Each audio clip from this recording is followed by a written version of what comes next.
Adrian Kingsbury of Yellow Shirt Photography here. I've been prompted recently to start making some videos about the photography process and what little I know about it.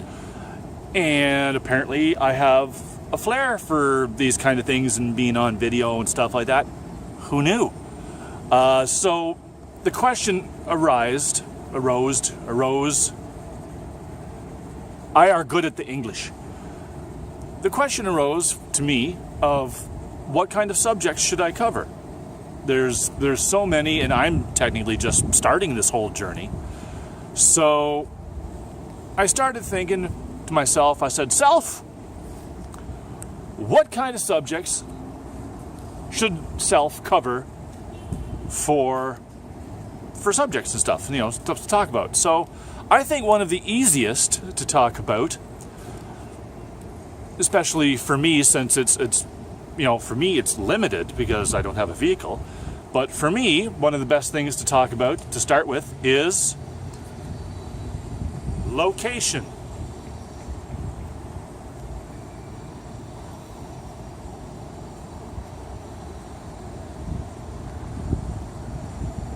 Let's begin.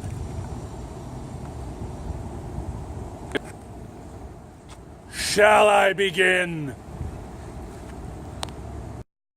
And cue the intro music.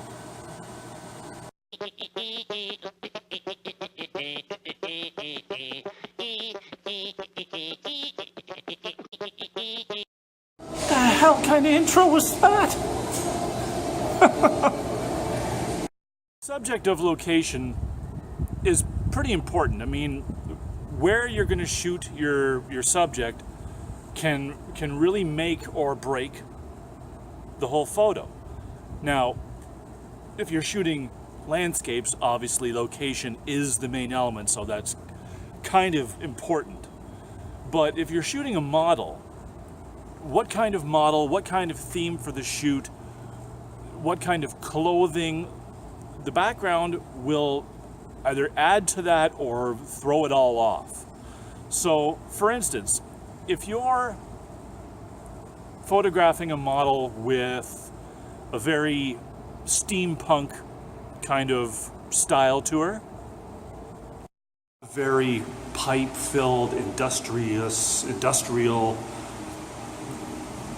mechanical look to the background, very, very harsh, very inorganic pipes, fans, machinery, possibly like old factories, underground parking garages.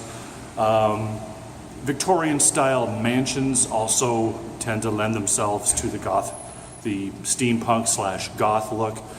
So that's a very solid background for the model that you're trying to use. If you're trying to photograph something like high fashion, then you'd want to try maybe a mall.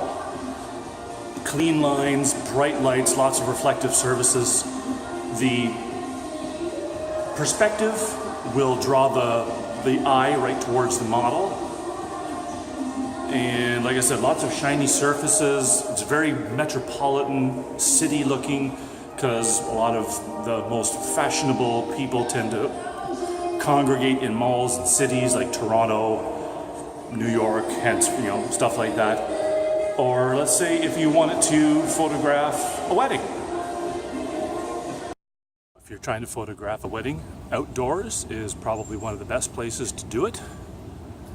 A lot of weddings want to have a very fairy tale feel to them. It's the bride's special day, and so the flowers, the trees, the grass, the sky all lend to that air of the perfect fairy tale day. She's the princess, he's the prince.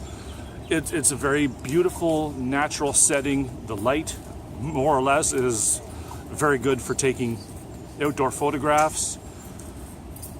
Places like the beach, the park, the forest, all excellent places. Good idea to scout the location ahead of time, though, just to make sure that you're not shooting on private property, or that there's no wild animals around, bugs, ticks. Very important if you're shooting in a large park or a forest. So always check out the area beforehand and start shooting. Now, yeah, speaking of bugs, get off me. There we go. Yeah, bugs. We hates them. We hates them, precious. Waterfall. See, nice little area like this. Just make sure nobody slips on the rocks and ends up face down in the drinker. That's really gonna ruin the wedding shots. Like, few things are worse company than a wet, pissed off bride and groom. Two things that everybody should take into account when they're doing any kind of shoot. Number one, safety. Safety is paramount above anything. It's no use having a really good location and model and all that set up for you when either you or your model is 50 feet down the side of a cliff on the rocks. That's not going to do any good. That's bad. It's totally not worth it. So, rule number one, safety is priority above anything. Rule number two, permission. Where you're shooting, if you're shooting out in public or on a beach or in the park or whatnot, that's fine and dandy. If someone happens to walk into your frame, unfortunately they're in public. You don't have to ask permission for shooting in public places. But if you're shooting on private property, like somebody's lawn or a rooftop or something like that, then you definitely want to get permission of whoever owns the property. And the subject of the photo shoot, if you're out shooting with a specific model, then obviously you've pretty much already got their permission.